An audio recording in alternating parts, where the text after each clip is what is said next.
What is the role of international idea in promoting democracy?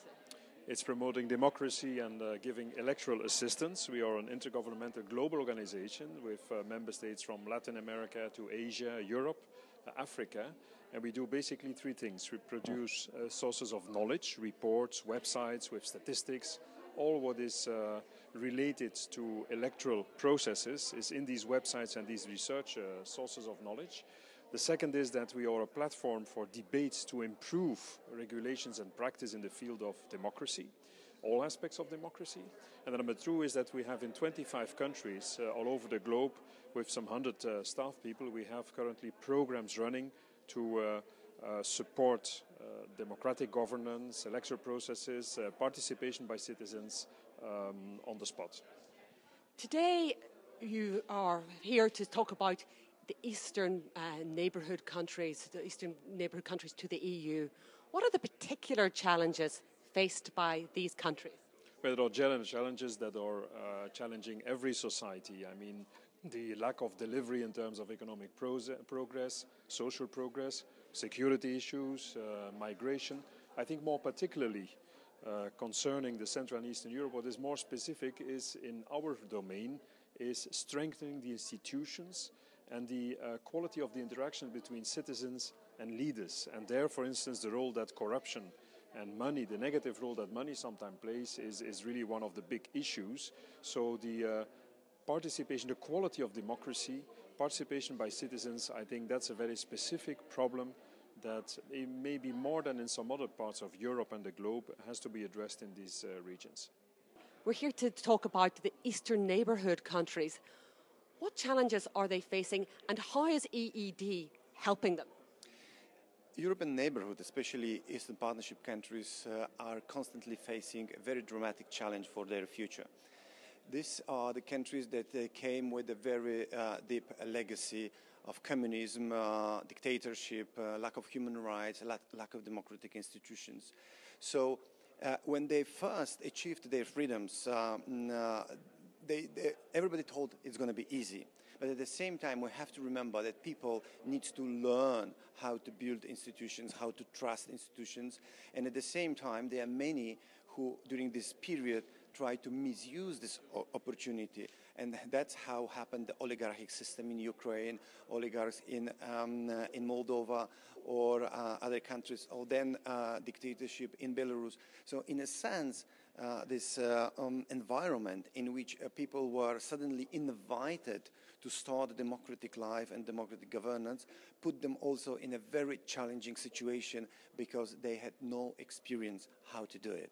And that is the root and the cause of all problems we are facing now with the region. Plus, of course, today we know it very well, Russia as a player who is not interested that those countries will democratize and will become well-governed partners, because that will make Russia influence less.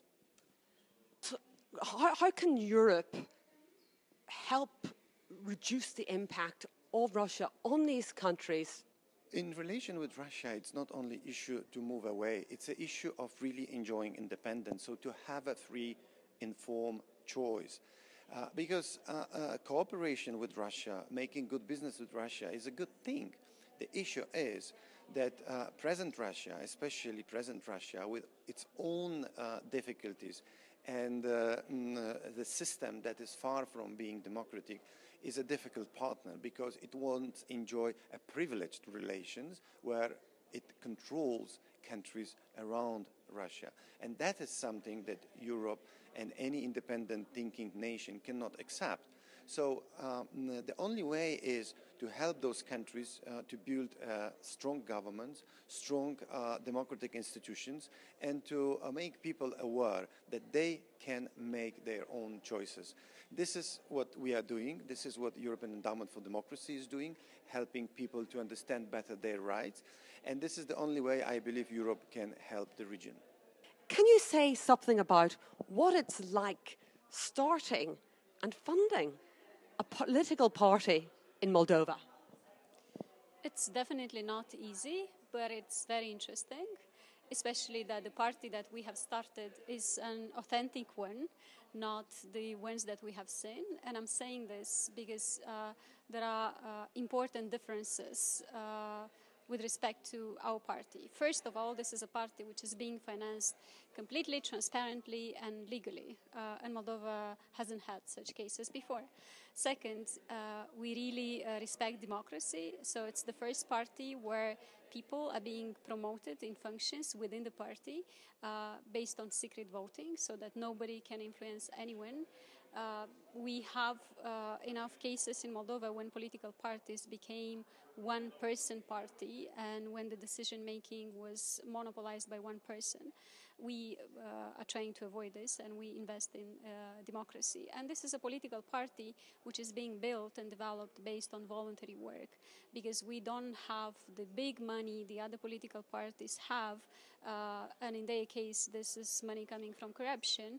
We do not pay our activists. Our activists do the work because they believe in the objectives that we announce, because they want to contribute to the change. Would you like to see any action taken at a constitutional level to help smaller parties compete on a level playing field? First of all, we would like to see straightforward regulations being enforced when it comes to funding political parties. This is not there today in Moldova, and this creates unequal conditions for political parties. A political party which respects the laws and a political party which doesn't and is being financed non-transparently do not have the same conditions for running. So this is what we're expecting, and this is what we're putting pressure for, having transparent and legal funding of political parties. We also want the state to contribute to this funding, but this funding should be conditional, not today only parties which are in power can get funding from the state budget, and parties in opposition don't have such an option. We believe that it should be conditional. Only those parties which respect the law and they can prove it should have access to this money. Otherwise, this doesn't make much sense, because on one hand, these parties are being financed through illegal activities, through corrupt measures, and then at the same time they get money from the state budget. Corruption has been uncovered. How did the authorities react to that? Not all the corruption has been uncovered. Unfortunately, in Moldova, there are many corruption cases. The banking sector fraud was uncovered. We know how much money was stolen. We still don't know how it happened and who are the people to be sanctioned, and especially where to look for the money, because this is the biggest problem. So the fight against corruption is, at the beginning, it's very selective. It just happens when one political leader wants to fight with another political leader. It's not true fighting of corruption by the state institutions. You have a record on fighting corruption. You were a minister for education. How did you help to fight corruption whilst being a minister? Well, in education there are different avenues for fighting corruption. We started with the national exams. This is the 12-year exam where people used to pay to get higher grades. We did impose on them video cameras. We filmed the exam and we managed to stop this. Of course, the results were dramatic. Almost half of the young people who otherwise before would take the exam did not take the exam after we introduced these measures, but we also managed to reduce by half the amount of bribes paid in education. So this was the first step of telling people that cheating is not good, that buying your grades is not good, that buying your diplomas is not good. Of course, we took other measures aimed at improving the efficiency of public spending in education, because we do need to have more money to increase salaries. Small teacher salaries are a reason for corruption. Poor funding of school infrastructure is another problem, because parents are asked by school directors to contribute to this. and we know that the state should fund this expenditure. So we had a complex program of measures, and it did show results. And I am in politics today because people did appreciate the measures that we took to fight corruption. What are the challenges that Ukraine is facing in removing corruption from government? It's very important to build strong institutions like anti-corruption one, for example, National Anti-Corruption Bureau, Agency on Prevention Corruption that we already managed to establish, and they started to work. But also we see some sabotage from the old system representatives because they don't want to be transparent and accountable to the society. But I think slowly, but step by step, we are making a progress in building strong anti-corruption institutions, establishing the new culture of reporting, of accountability. And last year when the open registry of properties, land was opened, everybody, politicians, ministers, members of parliament, they had to submit their information, and it's now journalists, civil society could visit official website, put the name of politicians and see even the flat, the number of flat where he or she lives. Sort of further improvements. In particular, how would you see the European Union supporting any further anti-corruption measures? It's very important that all established anti-corruption institutions coordinate their efforts. They are truly independent from political influence. Also, civil society representatives are members of their councils to control how they are enforcing their works. And also, it's important to provide integration. Ukrainian anti-corruption law enforcement institutions with EU to share experience, also to conduct investigations, because a lot of money from Ukraine were stolen and they are now in EU countries.